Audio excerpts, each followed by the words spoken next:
नमस्कार भाई साहब। नमस्कार नमस्कार नवीन जी। आज दरअसल मैं इधर खेतों की तरफ आया था, जी तो मैंने देखी आपकी जो है गेहूं की फसल। जी जी तो ये उत्सुकता हुई कि क्या आप अभी पहली बार कर रहे हैं या पहले से ही आप जैविक खेती के द्वारा ये गेहूं की आप फसल लगा रहे हैं? देखिए नवीन जी, हमने तो जैविक खेती जो प्रारंभ किए हैं हमें जी। 2 सत्र हो गया। हाँ। ये जो आप गेहूं की फसल देख रहे हैं ये दूसरा वर्ष है। अच्छा, तो पहले वर्ष में जब आपने ये गेहूं की फसल लगाई थी, जी हाँ। तो क्या उस समय पूरा जैविक का ही इस्तेमाल किया आपने नहीं, या नहीं। कुछ रासायनिक के साथ किया देखिए था? ऐसा है कि यदि आप पहले सत्र में जी जब जैविक खेती प्रारंभ करेंगे तो उसमें जो है आप जैविक के साथ साथ रसायन का प्रयोग जरूर कीजिए। ऐसा क्यों भैया? ऐसा है कि यदि एकाएक आप जैविक का जो इस्तेमाल करेंगे तो पूरी आपकी मिट्टी वगैरह हर चीज स्वस्थ नहीं हो पाएगी। इसीलिए लगभग 50% जो है पहले सत्र में आप रसायन का प्रयोग कीजिए। जैसे आप 1 बोरी डीएपी डालते हैं तो लगभग आधी बोरी डीएपी डालिए। अच्छा, जो रासायनिक खाद है उनका जो मात्रा है उस जी। मात्रा को हम आधा कर दीजिए और जैविक शुरुआत करते समय। हाँ, जैविक जो पहले सत्र में आप स्टार्ट कर रहे हैं, हाँ, जिससे कि तो उत्पादन जैविक का प्रयोग करते रहिए। हाँ। और उसके साथ जैसे आपने यूरिया 1 बोरी डालनी है तो आधी बोरी यूरिया कर दीजिए।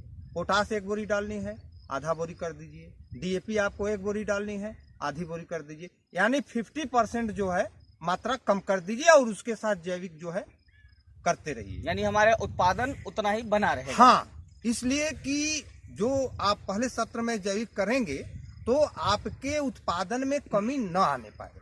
अगर रसायन का प्रयोग नहीं करेंगे, एकाएक जैविक पे आएंगे तो रसायन में जो है रसायन के प्रयोग से हाँ।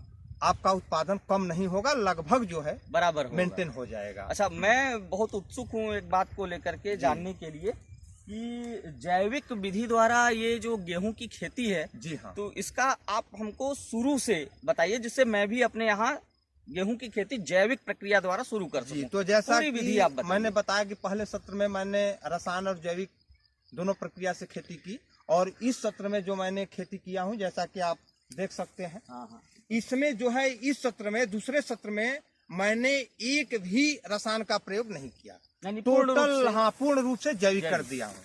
इसके लिए गेहूं की खेती के लिए सबसे पहले हम आपको बताना चाहेंगे कि गेहूं 2 तरह से बुआई की जाती है, एक छिटकवा विधि और एक सीडल के द्वारा। ठीक है, तो मैंने जो ये गेहूं की बुआई की है इसको हमने छिटकवा विधि से किया। ऐसे यानी खेत को जुताई हाँ, करवा कर उसमें बीज को छीट करके। एक बात ध्यान दीजिएगा कि जो छिटकवा विधि से आप जो भी बीज बोए हैं तो उसको वेस्ट डिकम्पोजर सोल्यूशन में उपचारित जरूर कर लें। उपचारित करने के बाद छिटकवा विधि से हमने छिटवा दिया है, उसके बाद मेड़ बनवा करके सिंचाई कर दी। यानी प्रक्रिया में सबसे पहला काम यही होगा कि बीज का शोधन। जी हाँ, जैविक विधि से होना जैविक विधि से बीज का शोधन करना फिर जरूरी इसके है। बाद भैया इसके बाद फिर मैंने जो है पहली सिंचाई के बाद जैसा कि आप देख रहे हैं वेस्ट डिकम्पोजर का सोल्यूशन आप देखना चाहेंगे? आइए हम दिखा रहे हैं आपको। वेस्ट डिकम्पोजर का सोल्यूशन मैंने वहाँ टंकी में बनाया है जी।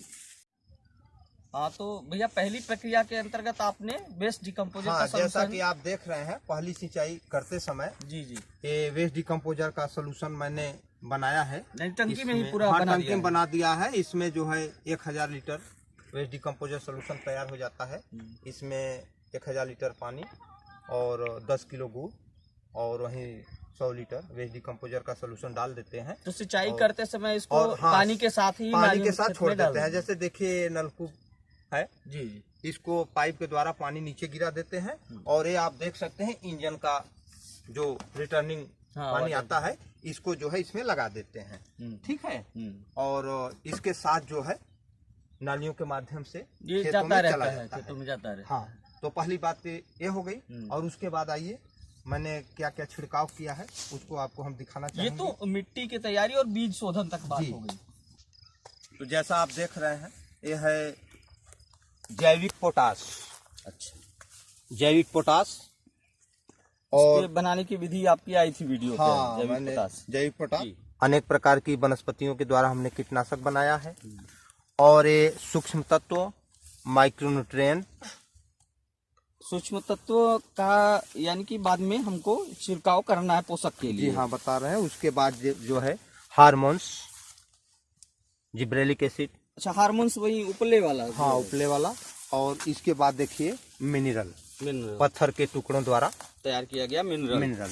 तो वेस्ट डिकम्पोजर के माध्यम से जी मैंने कई तत्व बनाया है, जैसा कि आपको दिखा दिया। हाँ, पोटास, जिब्रेलिक, सूक्ष्म तत्व, मिनरल और हार्मोन्स। ठीक है, ये सब तत्व जो है मैंने इन सबको एक साथ, सबको एक में मिला करके छिड़काव करते समय 15 लीटर 16 लीटर का स्प्रे मशीन है अगर, तो उसमें सबकी 2-2 लीटर की मात्रा। ठीक है, 2-2 लीटर सबकी मात्रा। और जैसे आपके यहाँ 5 तत्व है, 10 लीटर ये हो गया, बाकी का पानी 6 लीटर पानी। 16 लीटर जो है मैंने इस पे छिड़काव किया है। इस पे 2 बार हमने छिड़काव किया है, जैसा कि आप देख रहे हैं इस समय बालियां आ रही हैं और कितना हरा भरा जो है फसल आपको बिल्कुल बहुत ही देखने में मिल रहा है। अब लास्ट में एक बात मैं आपसे और पूछना चाहूंगा कि आप तो पहले से ही बहुत अच्छी खेती करते रहे हैं। हाँ। आपने रासायनिक विधि से भी किया है, हाँ। अब जैविक विधि से भी आप बहुत अच्छी तरीके से कर रहे हैं जी। तो क्या मैं पूछना चाहता हूँ, इससे प्रोडक्शन जो आपका उत्पादन है, हाँ। तो उत्पादन आपके बढ़ने की संभावना है, या तो फिर पहले साल जो आपने पूर्ण रूप से जैविक खेती की है तो क्या उत्पादन बिल्कुल घट जाएगा, या उसके बाद धीरे धीरे क्या होगा? बिल्कुल सही प्रश्न आपने किया है।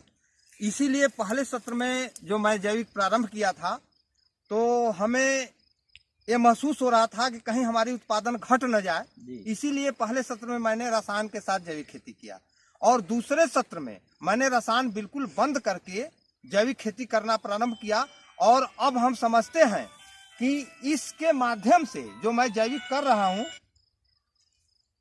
अब उत्पादन में कोई कमी नहीं आ रही है। दूसरे सत्र में मेरा पूर्ण विश्वास है। नहीं, फसलों को भी, आपके फसल को देख करके ऐसा लग रहा है कि हाँ बहुत अच्छी फसल और है। हम समझ रहे हैं कहीं तीसरे सत्र में हम पहुंचेंगे तो कहीं रासायन से अच्छी जो है खेती हमारी जैविक की हो जाएगी, ये मुझे पूर्ण विश्वास है। तब तो ये तो बहुत अच्छी बात है कि रासायन से भी छुट्टी मिली कम लागत में और एक बहुत अच्छी फसल और जैविक विधि से। हाँ, और एक बात और हम आपको बताना चाहेंगे, जैसा कि मैंने इन सब तत्वों का छिड़काव किया है, जी। इन सब तत्वों को वेस्ट डिकम्पोजर में डाल करके, जैसे कि 1000 लीटर वेस्ट डिकम्पोजर है, उसमें जो है 50-50 लीटर या 100 लीटर तक इन सब तत्वों को डाल करके पानी के साथ सिंचाई कर सकते हैं। इनका प्रयोग दोनों तरह से कर सकते हैं, यानी स्प्रे भी कर सकते हैं, सिंचाई के समय वेस्ट डिकम्पोजर में डाल करके सिंचाई भी कर सकते हैं।